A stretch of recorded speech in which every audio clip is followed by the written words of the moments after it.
వాళ్ళు చూడంగానే కథం ఇట్లా పోదామా ఇట్లా పోయి ఆడికి వెళ్ళి వస్తే మళ్ళీ ఇది అవుతుంది ऐसा गए तो बंदा उधर तरफ निकल जाता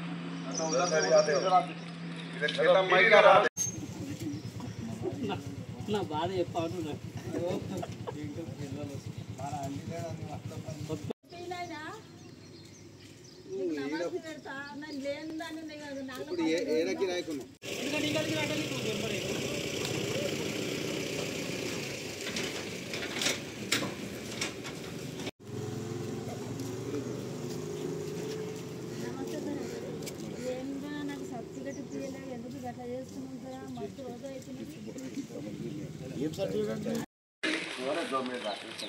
वो आ रहे भाई चलते हुए बात करेंगे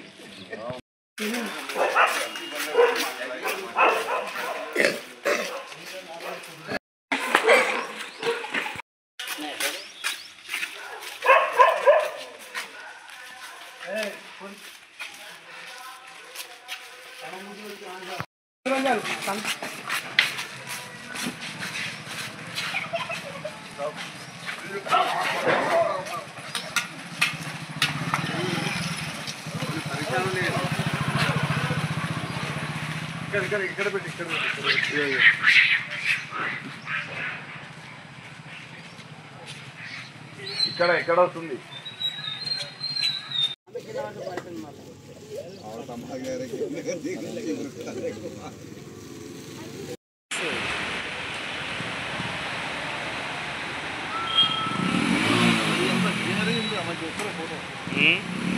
फोटो दिया ना పడుతుంది అది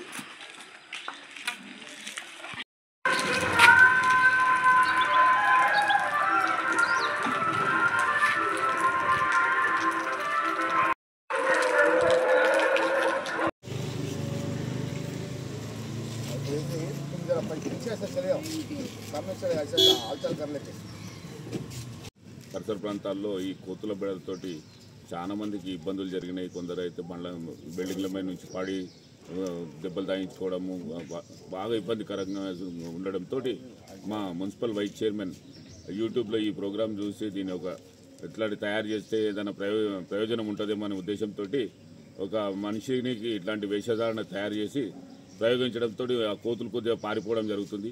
ఇటువంటి ప్రయోగాన్ని ఇంకా ముందుకు కొనసాగించి దీన్ని కోతుల బెడల నుంచి కాపాడుతామని తెలియజేస్తాం. అందరికీ లాభ చేస్తున్నాయి. ప్రతి ఇంట్లో ఆడవాళ్ళు ఉన్నా కానీ మొత్తం సామాన్ ఇది చేస్తున్నాయి. అందుకే ఒకసారి యూట్యూబ్లో చూసి అది తీసుకొచ్చి మనం చేసడం జరుగుతుంది. మున్సిపాలిటీ అయినప్పటి నుండి మాకు ఈ నర్సాపూర్ దగ్గర అడవి ప్రాంతం చాలా దగ్గర ఉంది కాబట్టి మా నర్సాపూర్లో కోతులు విపరీతంగా పెరిగిపోయి ప్రజలను చాలా ఇబ్బందులకు గురి చేస్తున్నాయి. కరవడం జరుగుతున్నాయి, సామాన్లన్నీ ఖరాబ్ చేయడం జరుగుతున్నాయి. ఇల్లు తీసి ఇట్లా ఇంటికి ఇట్లా పక్కకు పోయామంటే ఇష్టం వచ్చినట్టు కోతులు 5 కోతులు 10 కోతులు ఇళ్ళలో దొరికి మనుషులను కరవడము రకరకాల ఇబ్బందులు గురి చేస్తున్నాయి. కాబట్టి ఇది ఎన్నో రకాలుగా పరిష్కరించాలని ఎన్ని ప్రయత్నాలు చేసినా కుదరడం లేదు. మున్సిపాల్ నుంచి గిట ఎన్నో ప్రయత్నాలు చేసినాం మేము గతంలో ప్రభుత్వం ఉన్నప్పుడు, అయినా కానీ కోతులు పారిపోవడం లేదు. అలాంటి సమయంలో మా వైస్ చైర్మన్ గారు వినూత్న ప్రయత్నం చేసి ఇక్కడ ఈ గుడ్డేలు టైప్గా మంచిని తయారు చేసి వార్డులలో పంపిస్తుంటే కోతులన్నీ పారిపోతున్నాయి.